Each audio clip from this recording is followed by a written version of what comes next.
Aramark disappearing invoices on the portal. All right, so this is a new thing I just found out from one of my customers. Aramark is, as soon as you pay your invoice, it disappears off the portal and you no longer have access to that. Now, you might be saying to yourself, well, I don't really need access to it. I understand, I know that, great. But there's a lot of reasons why you do need access to it, because now in the contract, there's a clause in there that says they can increase your prices, and all they have to do is give you notification on the invoice.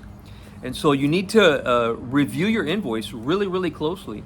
If you look at the notification for the price increase, which I've seen many times, it's like a 5.5 font. And so you're not going to see it. By the time it finally gets to whoever's supposed to pay it, you only have like 10 or 15 days to decline it. Otherwise, it's a permanent price increase.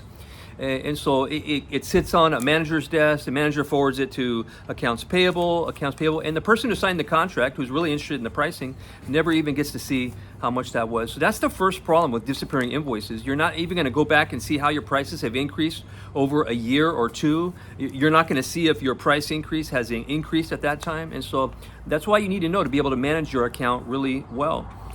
It makes it harder to manage your account because you can't see what your first invoice was either. There's a first invoice, and there's another clause in the contract. And what that clause does is it says that you can decrease everything up to 75% of what your first invoice was. But if the invoices are disappearing, if the Aramark invoices are disappearing, then how are you going to know what your first invoice was to be able to decrease it when tough times hit and you want to decrease your bill?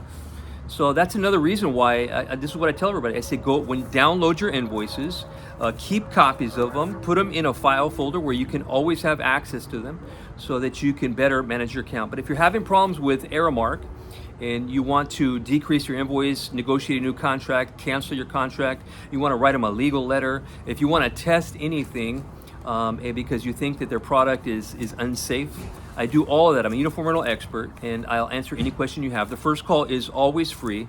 Like, subscribe, and I'll be putting out more videos like this to help everybody out there against the likes of Aramark, Cintas, UniFirst, Allsco, etc., etc., etc. All right, guys, talk to you later.